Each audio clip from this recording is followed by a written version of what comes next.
સુરત શહેર પોલીસ ફરી એકવાર આવી વિવાદમાં। જાહેરમાં જન્મદિવસની ઉજવણી પર પ્રતિબંધ હોવા છતાં થઈ ઉજવણી। તો પ્રતિબંધ હોવા છતાં પોલીસ કર્મીએ જ જાહેરમાં કરી જન્મદિવસની ઉજવણી। 15 જેટલી કેક કાપી જાહેરમાં કરવામાં આવ્યા તાયફા।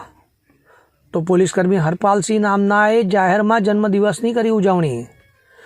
તો હવે સામાન્ય પ્રજા પર કાર્યવાહી કરતી પોલીસ પોતાના પોલીસ ઉપર જ કરશે શું કાર્યવાહી? હવે જુઓ દેશ દુનિયાની તમામ ખબરો તમારી આંગળીના ટેરવે। ઉઠાવો મોબાઈલ અને ગૂગલ પ્લે સ્ટોર પરથી ડાઉનલોડ કરો અમારી CN24 ન્યૂઝ મોબાઈલ એપ।